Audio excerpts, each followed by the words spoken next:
He soaked a bunch of model airplanes in the bathtub, then carefully peeled off the logos and stuck them onto forged checks. Excuse me. You have the most beautiful eyes I have ever seen. Add in some smooth talking, and just like that, he conned his way to his first payday. After that, there was no stopping him, and he was only 16 years old. Frank had just transferred to a new school, and on his very first day, the school bully picked on him. But he happened to be wearing a suit that day. It looks like the substitute teacher. So a light bulb went off. He walked up to the front of the class and wrote his name on the board. Quiet down, people!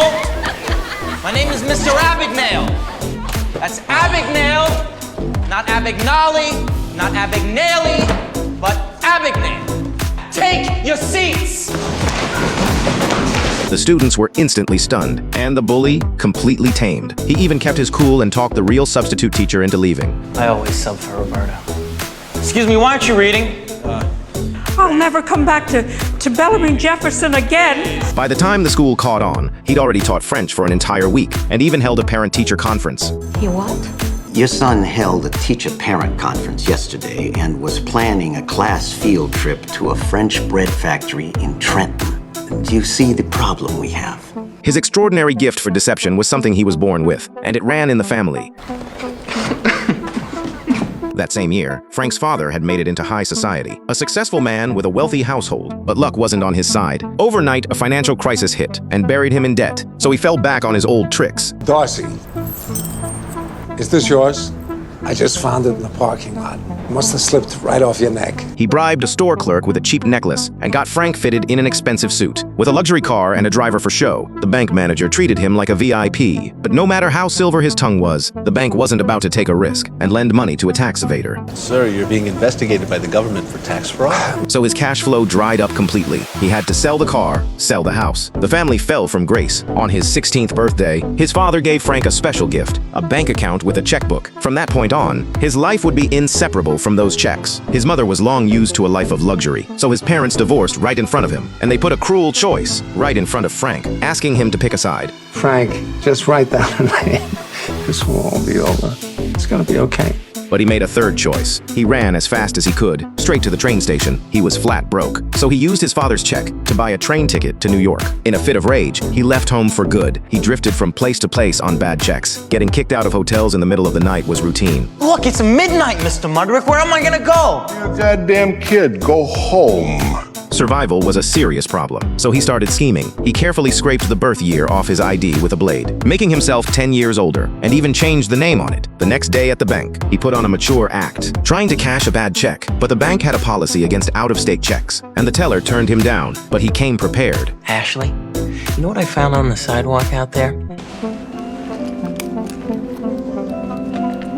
The necklace trick, his dad's go-to move that never failed. But this time, luck wasn't on his side. The bank manager had already spotted something off about him. Is there something I can help you with, son? He tried several banks and struck out every time, then by chance. A stunning sight on the street gave him an idea. Airline pilot's a prestigious, highly respected profession. So he made a bold decision. He posed as a student and waltzed right into the airline company to do some research. The arrogant supervisor handed him an expired license. With that, Frank called the company and ordered a uniform. And just like that, he transformed into a young hotshot pilot, the most dashing guy on the street, irresistible. With this new identity, he successfully cashed a check at the very same bank that rejected him. The manager even fell over himself, trying to get on his good side. Well, it's a pleasure to meet you, John. I'll be back again. Good. He also discovered something unexpected. This uniform was basically an all-access pass to free money wherever he went, and pilot payroll checks could be cashed for even more. So he started perfecting the art of forging airline checks, and even hitched free rides on planes. Are you my deadhead? He had the pilot routine down to a science, but knew absolutely nothing about the actual aircraft.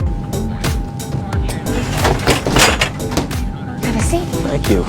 Oh, and he was also afraid of heights. He sweet-talked a bank employee and learned how checks are verified for fraud. Then he picked up a check printing press at a government auction. His check forgery went into overdrive after that, and eventually caught the FBI's attention. His trail of crimes had already spread across the entire country. In less than a year, he'd stolen over $1 million. I have plenty of money. First thing he did was buy his dad a luxury car, but the good times didn't last. The FBI had locked onto his location. His forged checks were now identical to the real thing. But Agent Carl had no idea what he looked like.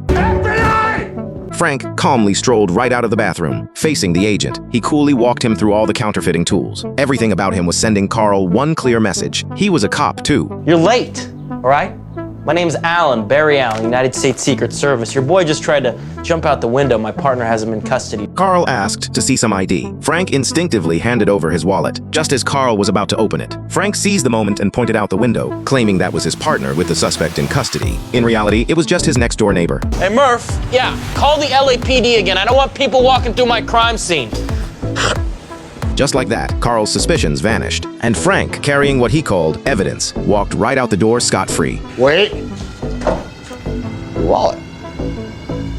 You hang on to it for a minute. I trust you. By the time Carl discovered the wallet was full of counterfeit logos, Frank was long gone. 12 years on the force, and he got played just like that. Carl swore he'd catch him with his own hands, but the only lead he had was a name, Barry Allen. He searched for that name everywhere, like a needle in a haystack, until a waitress cracked the code for him. Barry Allen, The Flash. He'd been played again, but then it hit him. Only a kid would be into comic books. The check thief was just a kid. I want you to contact NYPD for every all-points juvenile runaways in New York City. They narrowed it down and tracked Frank's mother to her new home. They also uncovered his real identity. Our unsub's name is Frank Abagnale Jr., age 17. His mother still had no idea about Frank's crimes. Just tell me how much yours and I'll pay you back. So far, it's about $1.3 million. Soon, the Skyway bandit made national headlines. The airline supervisor was furious, but he had no clue the student in front of him was the guy. Skyway man. And the media, chasing sales, dubbed him the James Bond of the skies. Did you say? Bond.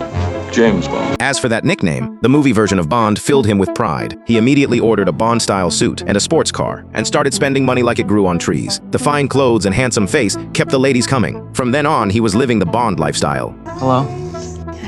On Christmas Eve, Carl got a surprise phone call. It was Frank. Hello, Carl. He wasn't taunting him. He was actually apologizing, but Carl could see right through him. He was lonely. You didn't call just to apologize, did you? What do you mean? You have no one else to call. Carl scored one back. Frank knew getting Carl to let him off the hook was never going to happen. His days as a fake pilot were numbered, so he changed his name and hid out in Atlanta, living the life of a mysterious millionaire. At a hospital, he happened to catch the eye of a nurse named Brenda. That gave Frank a wild idea. He found himself a brand new career. I'm a doctor. He cut out a school emblem, coated the back with glue, and carefully stamped a perfect Gothic letter imprint onto paper. Then he pressed on a copper seal, and just like that, he was a Harvard Medical School graduate. Pretty impressive resume, Dr. Connors. The fancy diploma landed him a position as chief resident, with 6 interns under him and 20 nurses, including Brenda. During the day, he watched medical dramas at home. At night, he showed up at the hospital and faked his way through. One night, an emergency came in. A little boy with a broken leg needed surgery right away. That was the chief resident's job, but he knew nothing about surgery and hated the sight of blood. Luckily, 2 interns were standing right next to him. Dr. Harris. Yes? Do you concur? Concur with what, sir? I think we should take an x-ray, then stitch him out and put him in a walking cast. Very good, Dr. Ashton, very good. Well, you don't seem to have much need for me. Carry on. The interns were eager to prove themselves. What they didn't know was their phony mentor was in the next room throwing up from the sight of it.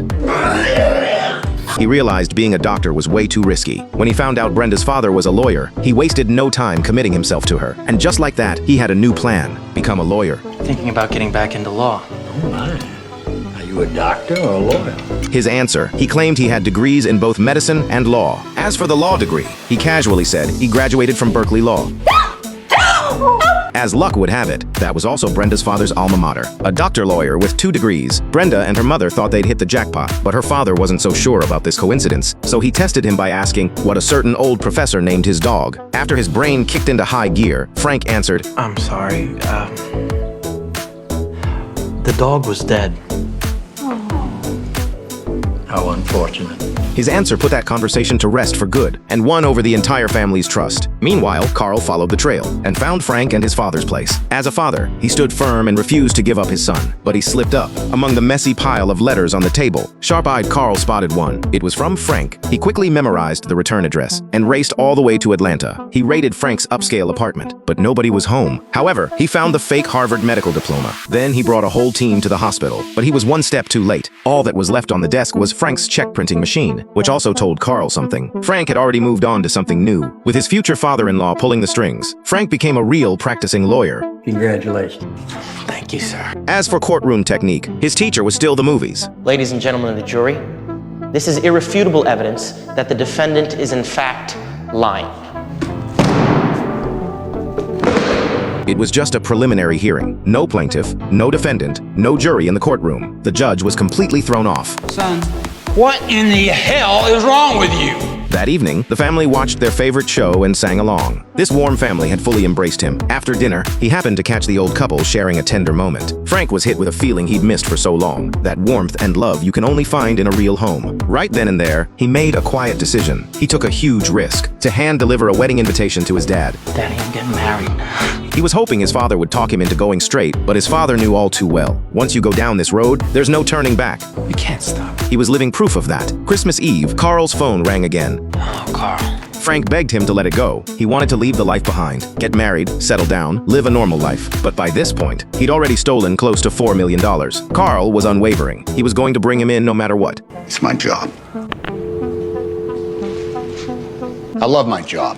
The call was over, but Frank had already given himself away. Carl immediately checked recent marriage records. Sure enough, on Frank's wedding day, the FBI showed up. In a panic, Frank confessed his true identity to Brenda. He showed her 2 suitcases stuffed with cash and wanted to take her and run. He truly loved this girl. They agreed to meet at the airport in 2 days. Meanwhile, Carl had already made it to the door. A bill suddenly flew out through the crack in the door, but Frank had already vanished. That was the 3rd time Carl let him slip away. 2 days later, Frank spotted his fiancée arriving as promised. His heart soared, but then a man in a suit appeared, whispering something to her. Frank's instincts kicked in, and he ducked back into the car. Watching carefully, he noticed an armed traveler in the crowd. Carl's hat in the crowd, cops were everywhere. Hiding in plain sight, he had no choice but to leave Brenda behind. Carl came up empty that day. He'd set up a dragnet with 200 officers, and chose to play the waiting game. Little did he know, Frank was already 1 step ahead. He switched back to his pilot identity, showed up at a women's college, and recruited flight attendants on behalf of the airline. He even ran a convincing mock interview. After his careful selection, every single stewardess was a head-turner. Absolute stunners. They turned every head as they walked through the terminal. Even the agents and cops couldn't help but stare, while Frank slipped in quietly behind them, completely unnoticed. Carl was guarding the boarding gate when he suddenly got a phone call, and right behind him at that very moment, Frank was quietly walking past. Someone reported the fake pilot in the parking lot. Carl rushed his team to surround the target, falling right into Frank's diversion. Don't shoot me.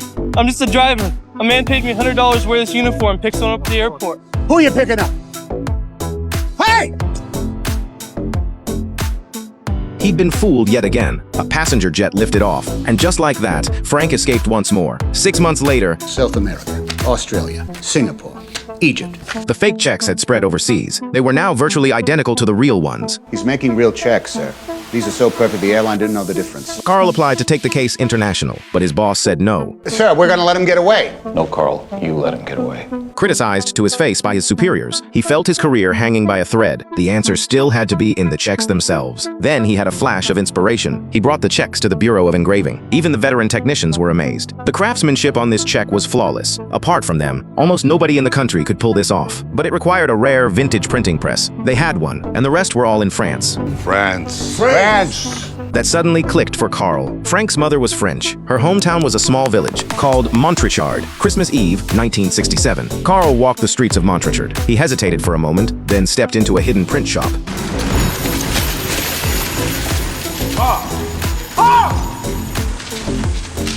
Merry Christmas!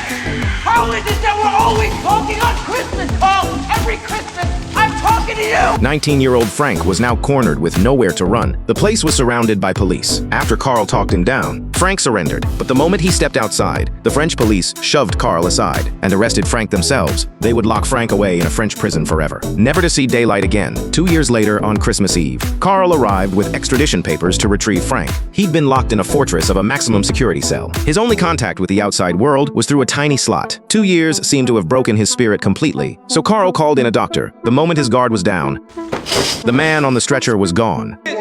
Frank. Frank sprinted toward the exit. Inmates were cheering at the top of their lungs until the warden pointed a gun at him. That's when he finally stopped. Okay, Carl. Let's go home. On the flight back, Frank was shackled in handcuffs and leg irons. Carl watched him around the clock. There was one thing that had always bugged Carl. Frank's law license wasn't forged. How on earth did he actually pass the bar exam? Frank offered to trade the answer for Carl's dinner roll, but Carl scoffed and shoved the whole thing in his mouth. I'm gonna figure it out sooner or later. Frank's last wish was to see his father one more time before going to prison. Carl's face turned grave as he told Frank the truth. Frank, your father is dead. I'm sorry. Learning his father had suddenly passed away, Frank was devastated. Carl escorted him to the restroom. After a burst of hysterical screaming, everything went silent. They had to break down the door. He was gone. Carl spotted screws on the floor. The toilet was connected to the cargo hold. Frank! Frank! Frank somehow squeezed out through the wheel well of the plane. Carl could only watch helplessly as he escaped again. But this time, Frank didn't flee to some faraway place. He went to his mother's new home and peeked through the window. A little girl spotted him. She was his half-sister. Where's your mommy? He's loaded lots of toys and goodies. This was the last thing Frank wanted to see. The police were right behind him. Frank didn't resist. He asked to turn himself in. Get me in the car, please. Because he had already been replaced in his mother's heart, Frank was sentenced to 12 years in solitary confinement. On Christmas Day, Carl brought Frank the latest issue of The Flash. Carl had been busy lately with a new check fraud case. Frank took one glance at the check and immediately identified the suspect. It's a teller at the bank. Say again. It's definitely a teller, Carl. I mean, banks, they always use hand stamps for the dates. They get used over and over again, so they always get worn out. The numbers are always cracking. The 6s and the 9s. See, they go first. Carl was blown away. Thanks. The next day, he brought in an FBI bigwig and another check. This time, Frank didn't even look at it. He could tell it was fake just by the feel of it. Paper's double bonded, much too heavy to be a bank check. Stunned beyond words, the higher-up gave him the green light. Frank, would you be interested in working with the FBI's Financial Crimes Unit? So from that day forward, he'd serve the rest of his sentence working at the FBI. Welcome to the FBI. This was his very own office, the Check Fraud Division. One day, walking down the street, he spotted a pilot's uniform on display in a shop window. Back at the office, he figured out Carl's weekend plans. Then he showed up at the airport gate in full uniform. Carl was already waiting for him. How'd you do it, Frank? How'd you pass the bar in Louisiana? What are you doing here? It had taken Carl 4 years, and every trick in the book to guide Frank onto the right path. Because in his eyes, Frank was nothing more than a lost lamb, who could still be saved. He wasn't there to arrest Frank this time. He was there to see him off. It was a leap of faith, because he believed that come Monday, Frank would still show up for work. Monday morning came and went past 10 o'clock. Frank was nowhere to be seen. At the same time, a new type of counterfeit check had everyone pulling their hair out, completely stumped. Just then, a hand reached over and took Carl's magnifying glass. It was Frank. He came back. The two shared a brief look, no words needed. This was a real check, but the name was washed off with a special chemical. Carl asked Frank once more how he actually passed the bar exam, and Frank's answer confirmed Carl's instincts once again. How did you do it, Frank? How did you cheat on the bar exam in Louisiana? I didn't cheat. I studied for 2 weeks and I passed. And true to form, Frank quickly identified the suspect behind this check too. All that was left to do was set the trap and make the arrest. And that's where the movie ends. This film is based on a true story. Fun fact, the real Frank has a cameo in the film as the French police officer who arrests him. In real life, after Frank got out of prison, he helped the FBI catch some of the most elusive financial criminals. He even became a leading bank fraud consultant. And the secure checks he designed are still used daily by Fortune 500 companies. His consulting fees alone bring in millions of dollars every year, which goes to show, if you've got talent and a good heart, you'll always find your place in the world. The right path may be a long one, but it's worth the walk.